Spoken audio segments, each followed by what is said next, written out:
Hey, it's Tom and Mike from Take Time to Travel. We recently traveled from Montreal to Quebec City and had an amazing time while we were there. From the beautiful architecture of the old town to all of the different delicious Quebecois specialties, as well as the lush green landscapes and vineyards of Ile d'Orléans. And of course, you can't forget the magnificent Montmorency Falls. There's so much to see and do. So in this video, we wanted to put together our favorite things that we did on our trip to Quebec City, so that hopefully we can help you figure out what to do on your trip to Quebec City. Kind of a travel guide, so to speak. So without further ado, let's dive right in. We'll start with the most iconic building in Quebec City, the Fairmont Le Chateau Frontenac Hotel, which is said to be the most photographed hotel in the world. Even if you aren't staying there, it's free to check out the lobby, which is absolutely gorgeous.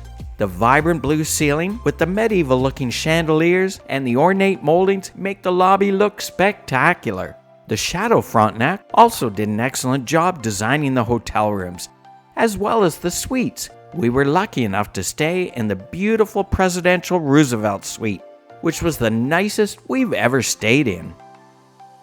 Just outside the hotel is this beautiful promenade called the Dufferin Terrace. It offers great views of the Chateau Frontenac, as well as the St. Lawrence River. And it even has some cannons. If you're there at the right time, you might even get to see an air show.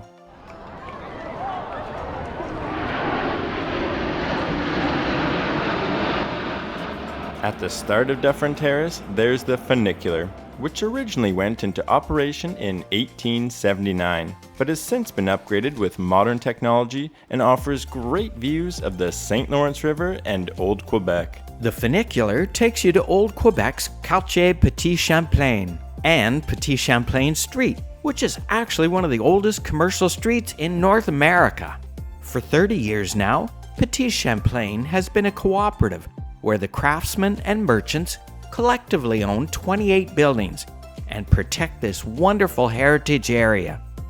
It's lined with lots of shops, boutiques, arts and crafts, and restaurants, and it's definitely worth checking out. Another nearby attraction is Umbrella Alley, which is located on this beautiful street with the Chateau Frontenac towering above. When we went, the umbrellas were blue and white for Fête Nationale. It's very pretty, from whatever angle you look at it from. And it isn't located too far from Place Royale, which is where Samuel de Champlain founded the city of Quebec in 1608. The Notre Dame de Victoire Church is the oldest stone church in North America. The square gives you such a European feel right here in Canada. Quebec City also has lots of amazing different food options to choose from. While you're in Quebec, you definitely have to try the Billig Crêperie, which is quaint and cozy inside and makes the best crepes. We tried the seasonal mushroom and spinach crepe benedict, as well as the burn crepe with duck confit, goat cheese, spinach, and caramelized onions. And Tom had the smoked salmon and spinach crepe benedict. Then, for dessert, we shared the la tatin crepe. Everything was phenomenal. While in Quebec, you have to get poutine, like this delicious smoked meat poutine loaded with massive cheese curds from the Chic Shack. It has amazing poutine and it has a patio with great views of the Chateau Frontenac. Another popular Quebecois specialty is maple taffy. We tried some from La Petite Cabane à Sucre de Quebec, where the lady poured the hot liquid maple taffy onto the crushed ice to cool it down. There's enough there for 3 people. Then, she turns these popsicle sticks over and over in the maple taffy to make these delicious treats which are perfect for a hot day. Very tasty. If you're looking for high-end dining, Quebec has lots to choose from as well, like this one called Champlain Restaurant. We had a delicious multi-course meal from here. Every plate's presentation and taste was exceptional, as was the service.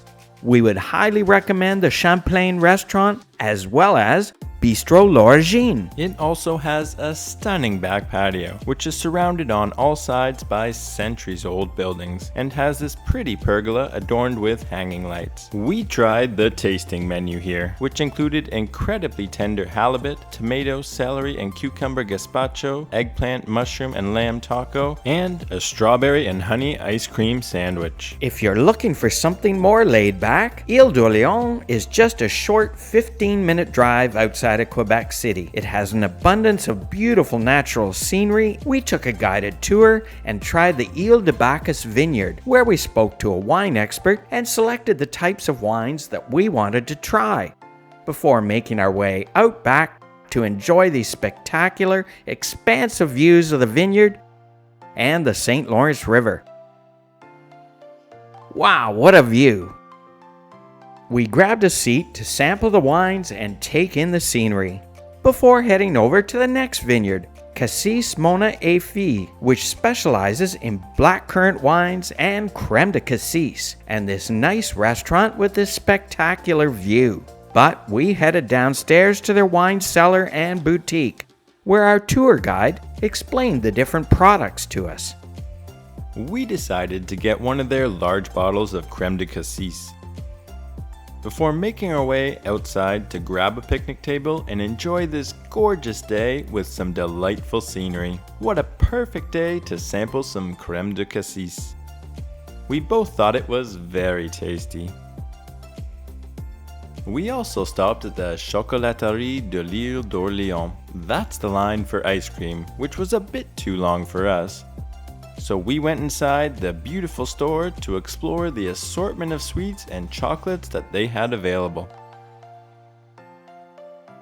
After some mouth-watering browsing, we decided to go for some of their salted caramel chocolates that were in this glass case, which went very well with another one of Ile d'Orléans' specialties: fresh strawberries. Also make sure to check out Montmorency Falls. At 83 meters, it's taller than Niagara Falls. It's a magnificent sight to see up close, although you might get a little wet. There's some people for scale. Another much smaller waterfall to check out is at this cool place called La Cour Arrière du Festibière. It's the perfect place to relax and cool down in the water on a nice hot summer day. It's a popular spot for all different age groups. We hopped in line and waited for our turn to get some nice cold drinks from the bar. We got a beer and a mojito and grabbed a picnic table by this waterfall and the pool. We really enjoyed relaxing and having a couple of drinks here. What a cool concept! Beside this bar is the Old Port, which has some great views of the St. Lawrence River, a nice walking path, some pretty views of Old Quebec, and there's even a little park too. While at the port, you can hop on the ferry and take a short boat ride across the St. Lawrence to Lévis and take in the delightful cityscape from the water on the way. It's a nice and cheap way to get out on a boat in the water and enjoy the beautiful summer weather. You can also take your bike or car across if you want. But we just hopped right back on the ferry and returned to Quebec City. Another popular spot is Rue Saint-Jean, which is this lovely walking street lined with lots of shops, gorgeous old stone buildings, restaurants, boulangeries, and patios. You should also check out the Grand Allée, which is a beautiful street lined with lots of restaurants and patios. Unfortunately, when we went, it was pouring rain, but we could still appreciate the beautiful buildings. Walking further down the street, there were just more and more restaurants and patios and beautiful old buildings. We wish the weather was nicer when we were here. We only spent 4 nights in Quebec City, but I think we got to see quite a bit of the city. Now, there were a few popular destinations that we didn't get a chance to see, including Saint-Roch, which is a very hip and trendy area of the city. as well as the Plains of Abraham, where a major battle was fought between the British and French, and the British won control of Canada. There's also some other great military and historic sites in Quebec City to check out. Well, we hope that we helped you figure out what to do while you're in Quebec City.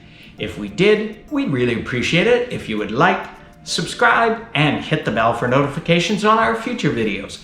It really does help with the YouTube algorithm and helps our small channel to grow. And remember, take time to travel. Catch you on the next one.